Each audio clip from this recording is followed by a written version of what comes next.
অসমকাষ্ট YouTube চেনেলৰ অন্য এটা নতুন ভিডিঅ'ত আপোনালোক সকলোকে স্বাগতম জনাইছোঁ আৰু দিব বিচাৰিছোঁ আজিৰ দিনটোৰ কেইবাটাও গুৰুত্বপূৰ্ণ খবৰ আৰু এনেকুৱা ধৰণৰ খবৰসমূহ আপুনি নিতৌ চাবলৈ মোৰ এই চেনেলটো ছাবস্ক্ৰাইব কৰি ভিডিঅ'টোত এটা লাইক কৰিবলৈ নাপাহৰিব। দিব বিচাৰিছোঁ আজিৰ দিনটোৰ প্ৰথমটো খবৰ উপহাৰৰ টোপোলালৈ নগাঁৱত মুখ্যমন্ত্ৰী ডক্টৰ হিমন্ত বিশ্ব শৰ্মা।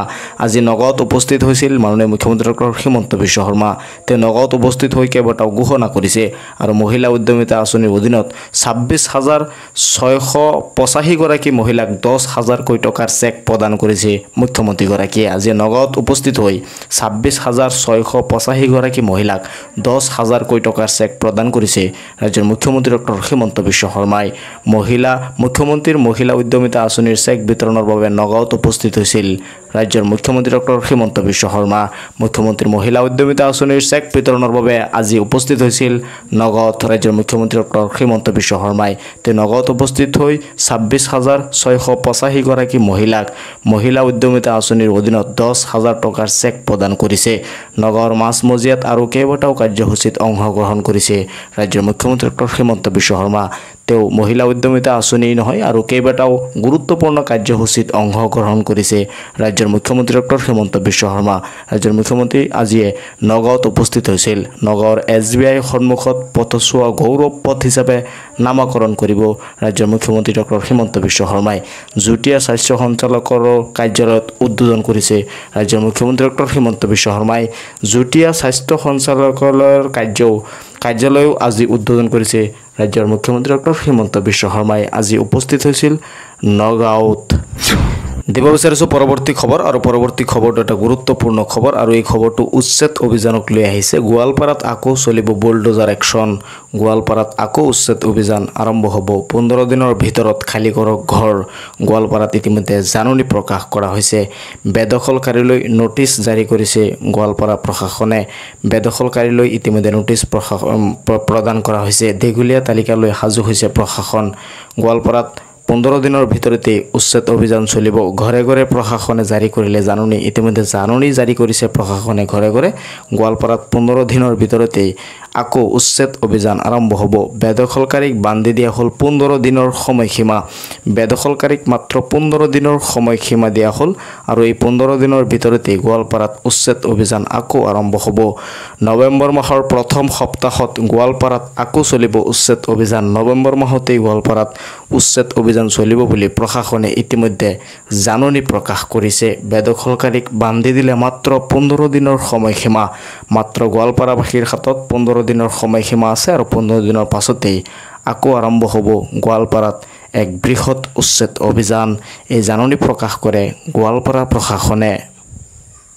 দিব বিচাৰিছোঁ পৰৱৰ্তী খবৰ আৰু পৰৱৰ্তী খবৰটো এটা গুৰুত্বপূৰ্ণ খবৰ আৰু এই খবৰটো PM কিষাণক লৈ ইতিমধ্যে আহিছে। এটা ভুলৰ বাবে আপুনি নাপাব পাৰে 21 নং কিস্তিৰ ধন। আপোনালোকে বহুতেই জানে ইতিমধ্যে PM কিষাণৰ 21 নং কিস্তিৰ ধন দিবলৈ চৰকাৰ সাজু হৈছে আৰু 4 ৰাজ্যত ইতিমধ্যে PM কিষাণৰ 21 নং কিস্তিৰ ধন মুকলিও কৰি দিছে।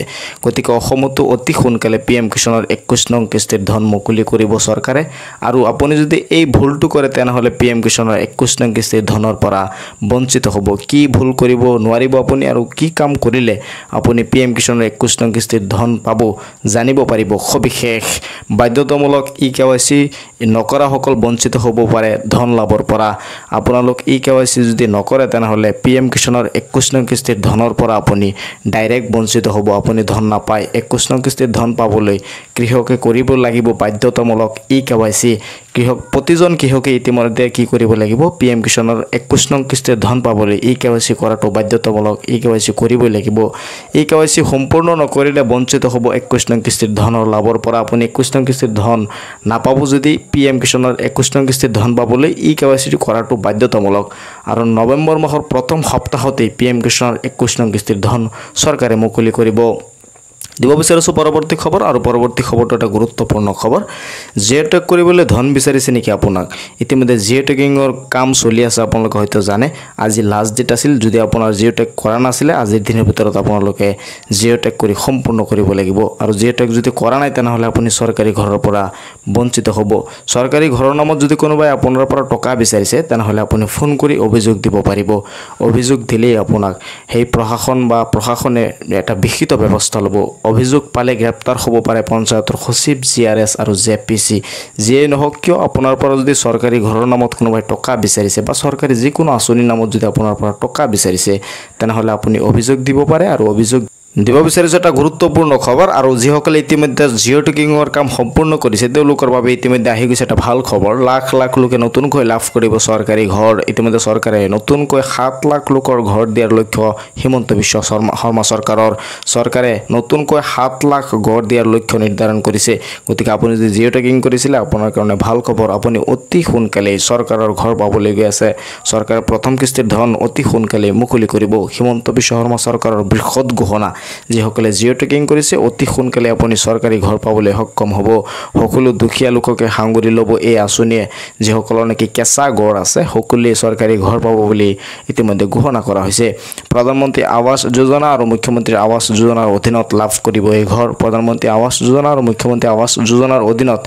এই ঘৰ লাভ কৰিব ৰাজ্যবাসীয়ে নৰেন্দ্ৰ মোদী চৰকাৰে আবণ্টন দিছে 3 কোটি ঘৰ ইতিমধ্যে নৰেন্দ্ৰ মোদী চৰকাৰে 3 কোটি ঘৰ আবণ্টন দিছে আৰু প্ৰতিখন জিলাত প্ৰতিখন ৰাজ্যতে ইতিমধ্যে এই ঘৰসমূহ বিতৰণ কৰি দিয়া হৈছে অসমতো প্ৰায় 7 লাখ লোকে ঘৰ পাব বুলি ঘোষণা হৈছে ইতিমধ্যে কোনো পৰিয়ালৰে নাথাকিব কেঁচা ঘৰ কোনো কাৰোৰে এতিয়াৰ পৰা আৰু কেঁচা ঘৰ নাথাকে কাৰণ চৰকাৰে নতুনকৈ মন্ত্ৰী ৰঞ্জিত দাসৰ ডাঙৰ মন্তব্য আহিছে যে নতুনকৈ 7 লাখ পৰিয়ালক ইতিমধ্যে চৰকাৰে ঘৰ দিব যদি আপুনি জিঅ' টেকিং কৰিছিলে আপোনাৰ কাৰণে আছে ভাল খবৰ আপুনি অতি সোনকালে চৰকাৰী ঘৰ পাবলৈ সক্ষম হ'ব আৰু চৰকাৰী ঘৰ পোৱাৰ নামত যদি আপোনাৰ পৰা কোনোবাই টকা বিচাৰে তেনেহ'লে আপুনি অভিযোগ দিব পাৰিব আৰু অভিযোগ দিলেই গ্ৰেপ্তাৰ হ'ব সেই মানুহজন গতিকে চৰকাৰী ঘৰ পাবলৈ আপুনি কাকো ঘুষ নিদিব কাকো টকা নিদিব কোনোবাই টকা বিচাৰিলে আপুনি অভিযোগ দিব পাৰে অভিযোগ দিলে চৰকাৰে সেই মানুহজনক গ্ৰেপ্তাৰ কৰিব গতিকে এই খবৰসমূহ শ্বেয়াৰ কৰি দিব যাতে সকলোৱে চাব পাৰে